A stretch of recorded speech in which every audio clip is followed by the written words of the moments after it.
Olá pessoal, boa noite. No programa de hoje você vai acompanhar uma entrevista exclusiva com o presidente da CONIB, dicas culturais no Mosaicult, Orquestra Sinfônica de Berlim e muito mais.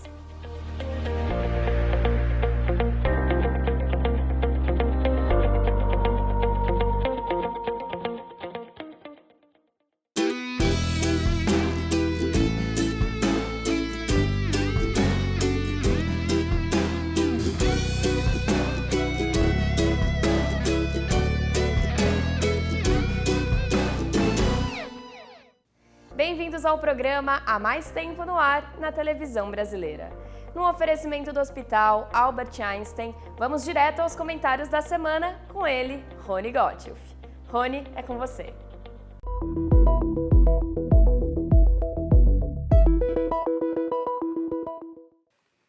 Depois de meses de pesquisa e verificação, um estudo recentemente publicado mostrou, em 12 páginas, que a conhecida City University de Nova York se tornou, em apenas 2 anos, a mais antissemita de todas as faculdades públicas dos Estados Unidos. Raciocinem comigo. A comunidade judaica de Nova York tem 1.700.000 pessoas, o que quer dizer 20% da população. Sabe quantos judeus estão entre os 80 cargos de direção da universidade? 0. Acreditem se quiser. Não, essa não é a Alemanha nazista. Essa é a Nova York dos, aspas, democratas, fecha aspas, com suas escolas envenenadas por professores e reitores que praticam abertamente o antissemitismo. Vou dar mais um exemplo recente. A despeito de um abaixo-assinado de 9.000 alunos, a Escola de Direito convidou para o discurso de formatura uma mulher conhecida por suas declarações antissemitas. Entre elas, os judeus acreditam que são melhores que os outros e são uma praga que precisa ser eliminada. Se isso não fosse suficiente, a City University é uma das poucas universidades americanas que apoia oficialmente o boicote a Israel, a professores e artistas judeus.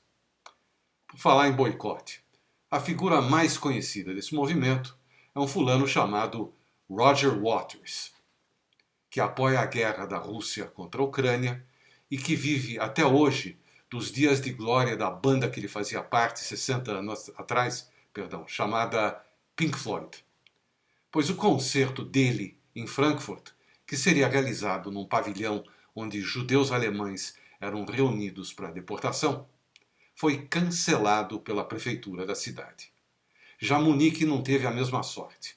O prefeito Dieter Reiter declarou: "Eu não quero ele aqui, mas agora vamos ter que aguentá-lo, porque não encontramos justificativas legais para proibir sua presença." Roger Waters, você é uma vergonha para a humanidade. Olha só o que a nossa produção separou para o Mosaico Online de hoje.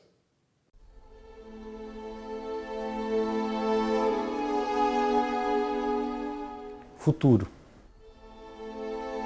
Eu acho que o Centro de Ensino e Pesquisa, ele é o futuro. O futuro na formação, o futuro na saúde. Sem pessoas a gente não chega a lugar nenhum. Então, esse é o futuro e ele está aí.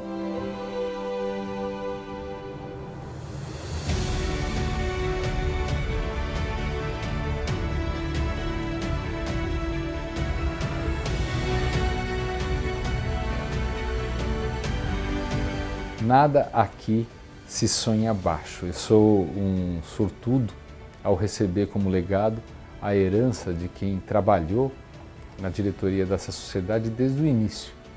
E graças a essa obsessão por fazer sempre muito mais e a melhor forma, é que nós vimos aí a grande oportunidade de ter um edifício icônico para chamar a atenção da importância da formação humana, da geração de conhecimento, algo tão marcado no propósito da Sociedade Beneficente Israelita Albert Einstein. Eu fui admitida no dia que o prédio inaugurou, então eu e o CEP, nós nascemos juntos. Se eu pudesse definir o CEP em uma palavra, seria inovador. Desde o processo da seleção dos alunos até a formação, as disciplinas, os docentes, os métodos de estudos.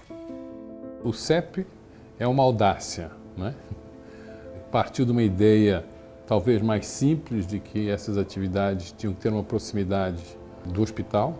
E dessa ideia, na verdade, ela foi crescendo e ganhando corpo, né, para ser o que é hoje, né? Acho que é algo que complementa a visão, a missão e a estratégia do Einstein, né? Ela está profundamente integrada e eu acho que contribui não só para projetar o Einstein, mas também para projetar, num certo sentido, o Brasil para um futuro, por criar um espaço de ensino e pesquisa singular.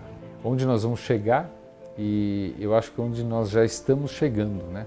Na parte de ensino, existe cada vez mais o aumento do número de alunos que procuram o Einstein para sua formação, trazendo provas de que o caminho é esse, especialmente quando os egressos da faculdade de enfermagem vêm sendo absorvidos, na sua grande maioria, aqui dentro do nosso sistema, onde o Einstein começa a se expandir através de unidades, através de parcerias e, quem sabe, através de faculdades em outros estados. Isso é algo que se estuda.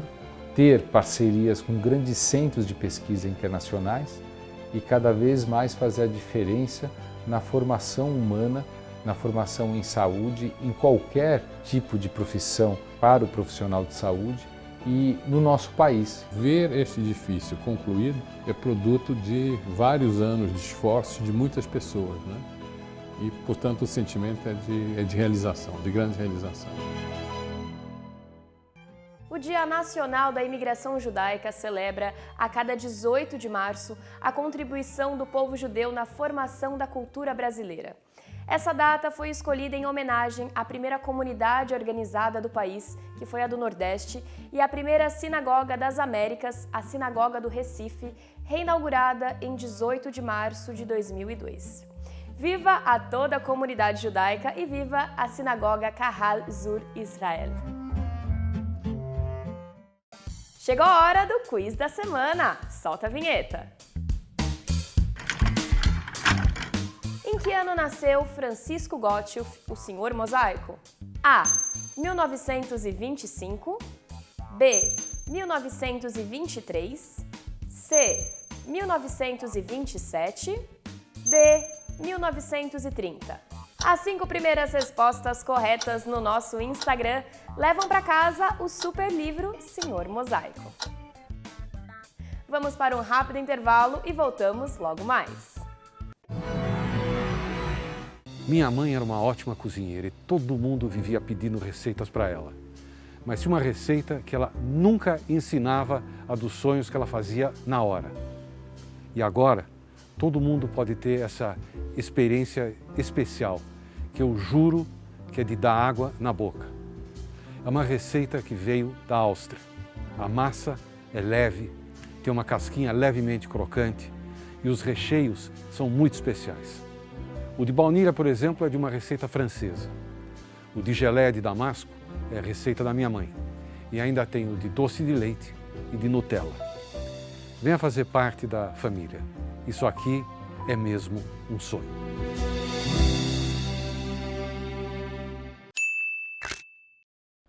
Com a Tribuna Judaica, você se mantém sempre informado sobre todos os acontecimentos da nossa comunidade no Brasil e no mundo. Assine a Tribuna Judaica e não perca nada do que acontece.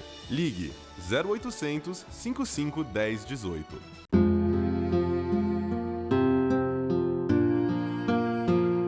O judaísmo tem regras e costumes para se despedir de um ente querido. E para cumpri-los, contamos com profissionais e voluntários. Nós nos orgulhamos muito deles, dos profissionais que compreendem que seu dia a dia é diferente e especial, e dos voluntários, cujo único pagamento é a certeza de estar colaborando com nossas famílias. Hevra Kadisha, mantendo acesa a chama da comunidade. Vamos conferir quais as dicas culturais do Mosaicult de hoje. Pode rodar! Olá pessoal, está começando mais um Mosaicult. Hoje vamos falar de trilhas sonoras criadas pelo compositor e músico Burt Bacharach. Vamos lá? 3, 2, 1, ação!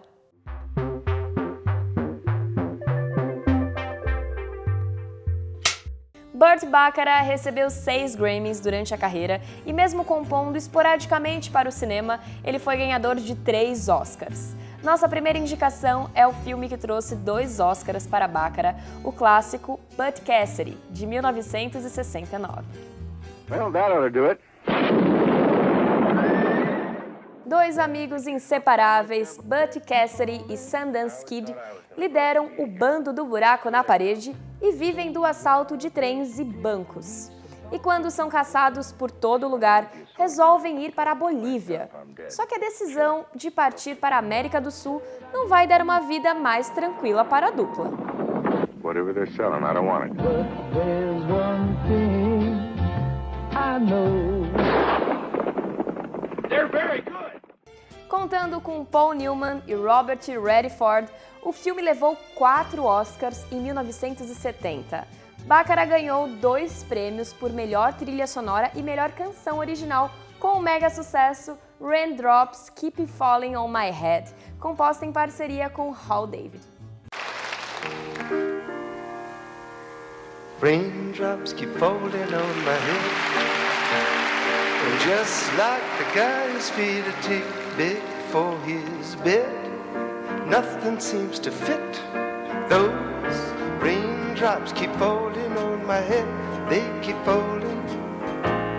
So I just did me some talking to the sun, and I said I didn't like the way he got things done, sleeping on the job.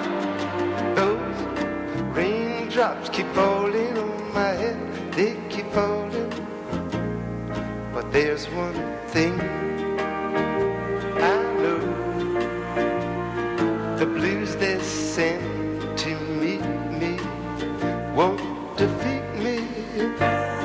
It won't be long till happiness steps up to greet me.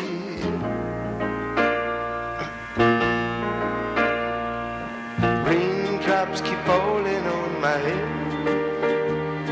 but that doesn't mean my eyes will soon be turning red. Crying's not for me, 'cause I'm never gonna stop the rain by complaining. Você sabia que a franquia 007 já teve um filme de comédia com diversos atores e atrizes de peso interpretando ninguém mais, ninguém menos que James Bond ao mesmo tempo? Nossa segunda dica é o Cassino Royale, de 1967. I'm the new secret weapon. Uma organização criminosa está eliminando os agentes de todas as agências de espionagens do mundo. Afastado do serviço secreto britânico, James Bond volta ativa para combater o inimigo. We're fighting for our lives. Casino Royale is too much for one James Bond. Peter Sellers, Orson Welles, Woody Allen, Ursula Andress são alguns dos nomes do grande elenco dessa paródia, que contou com a trilha sonora de Burt Bacharach e Hal David e recebeu uma indicação ao Oscar pela música The Look of Love.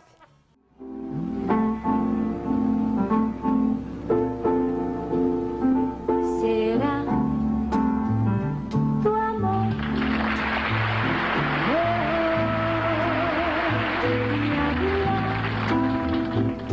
Dirá tu amor mucho más. If you know, join in. Of love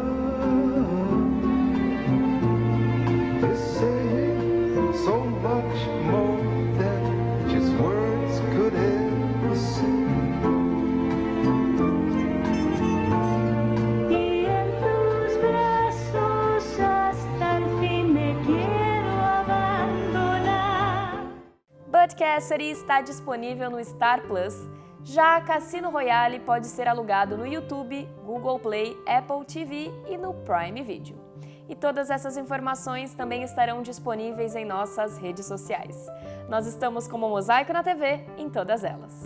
É isso aí, pessoal! Espero que tenham gostado do programa de hoje e eu espero vocês no próximo Mosaicult. Tchau! A Conib Conta está de volta ao Mosaico e nós vamos acompanhar uma conversa exclusiva com o presidente da Conib, Dr. Cláudio Lotenberg. Olha só.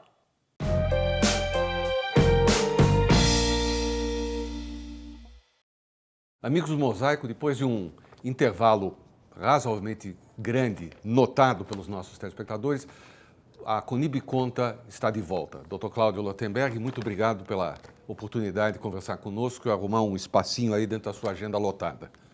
É um prazer. Você sabe que eu tenho pelo Mosaico um respeito muito grande pela contribuição e muitas vezes falo para você, e é bom que os telespectadores saibam, o Mosaico é um patrimônio da nossa comunidade.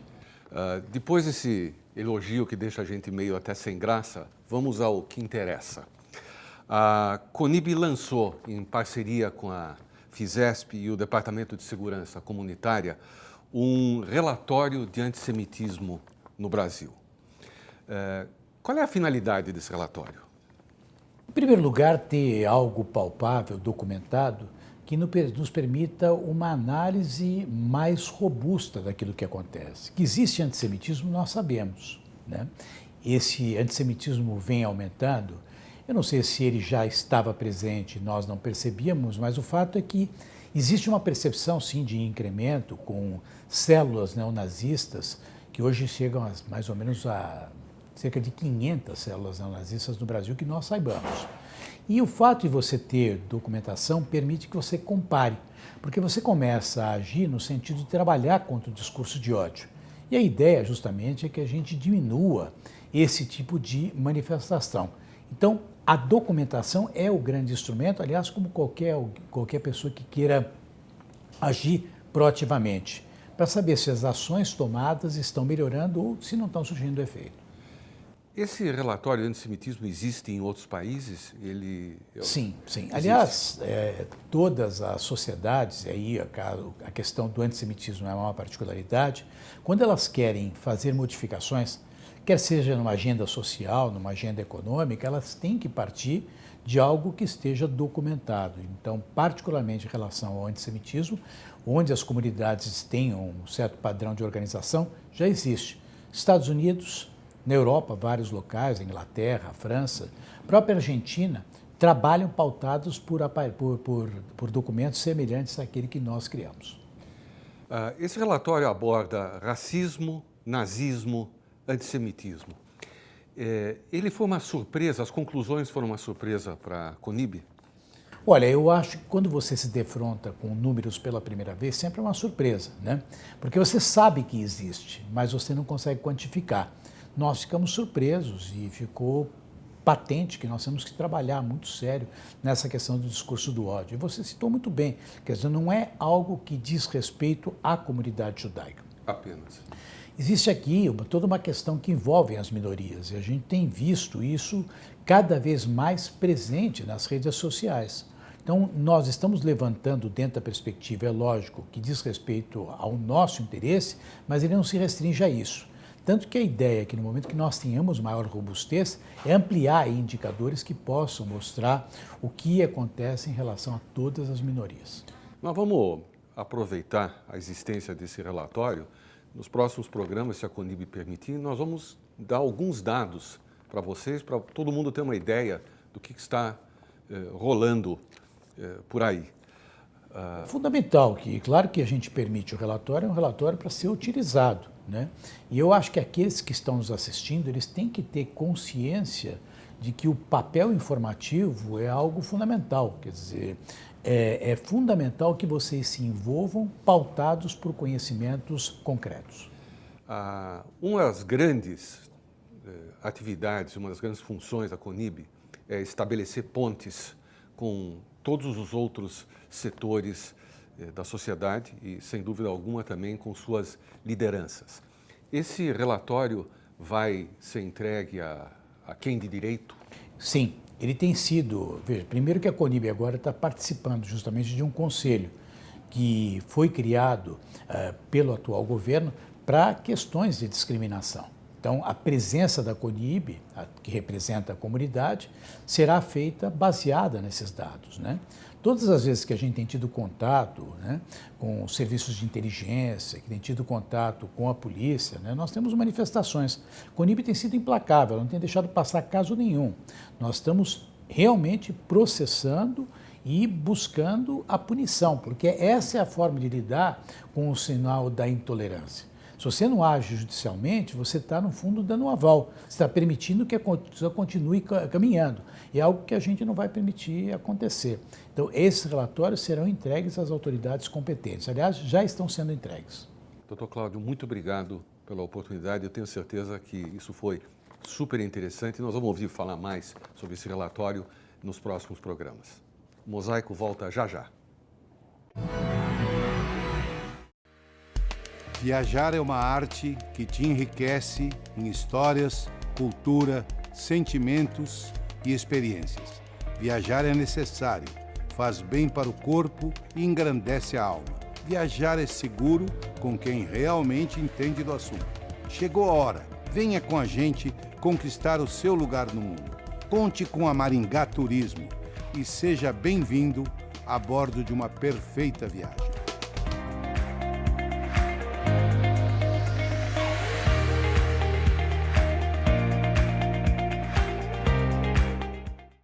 Sabe o que você ganha com o Open Finance e o Safra? Você pode compartilhar seus dados de uma instituição para outra em troca de ofertas personalizadas. Tá, mas por que o Open Finance é melhor no Safra? Gente, privacidade é coisa séria. É importante ter um banco super sério para confiar. O Safra não surgiu assim, do nada. São 180 anos. Bom para você. Quem sabe, Safra.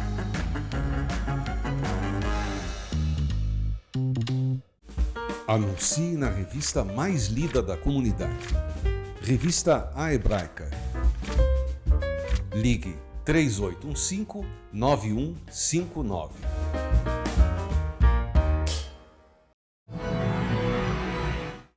A Vitsu São Paulo homenageou a cientista e professora Regina Peckelman Marcos em um evento na Hebraica. Mais de 200 pessoas lotaram o espaço Mitzpeh do Clube A Hebraica no último dia 13 para prestigiar o Dia Internacional da Mulher, organizado pela Vitsu São Paulo. O evento desse ano homenageou a cientista Regina Peckelman Marcos, professora emérita do Instituto de Biociências da Universidade de São Paulo, internacionalmente reconhecida por suas pesquisas. Como condutora do bate-papo esteve Pétria Chaves, premiada jornalista e âncora da Rádio CBN. O evento deu aos presentes a possibilidade de conhecer várias facetas de Marcos, uma mulher que encarou os desafios do mundo acadêmico sem receios e com muita determinação, sendo uma inspiração para novas gerações. E o lançamento do projeto de Polo de Turismo Judaico marcou o Dia Nacional da Imigração Judaica, celebrado em 18 de março.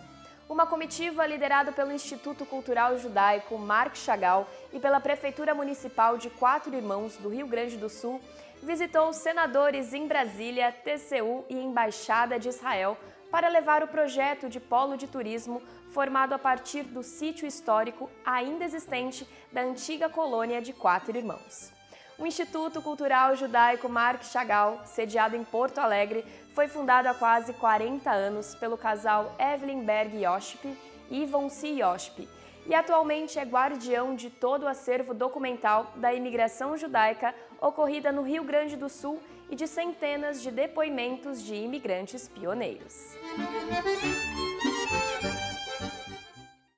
O Pinata Música traz uma apresentação da Orquestra Filarmônica de Berlim.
E chegou a hora de descobrir a resposta do quiz. A alternativa correta é a opção B. 1923 foi o ano de nascimento do Sr. Mosaico, nosso querido Francisco Gottschalk, criador do programa Mosaico na TV. Francisco chegou ao Brasil em 1938, portanto com 15 anos. A nossa produção vai entrar em contato com os 5 primeiros que nos enviaram a resposta correta via inbox. Meu pai dedicou boa parte de sua vida ao mosaico, mas é importante entender de onde ele veio. Nasceu em 25 de julho de 1923 em Breslau, na Alemanha, e vivenciou, junto aos meus avós, o início do terror nazista. Eu, como criança, não imaginava toda esta história, mas, lamentavelmente, quando uma vez fizemos um passeio de bicicleta, passamos por nossa cidade e, de repente, lá diziam: o que vocês são judeus? Então volta para a cidade, vocês não têm nada que ficar passeando. Eu cheguei numa sexta-feira do colégio e o meu pai disse: amanhã vamos emigrar, vamos deixar tudo para trás, nós vamos embora. E eu nem sabia para onde e como e o que eu devia fazer, e realmente foi o que aconteceu. Lembrete, na próxima sexta, acenda as velas às 17h48. E o Kabbalat Shabbat do Beitel, Rua Caçapava 105, acontece de forma virtual e também presencial, mediante a inscrição. Cuidem-se, até o próximo programa. Shalom, Mosaico!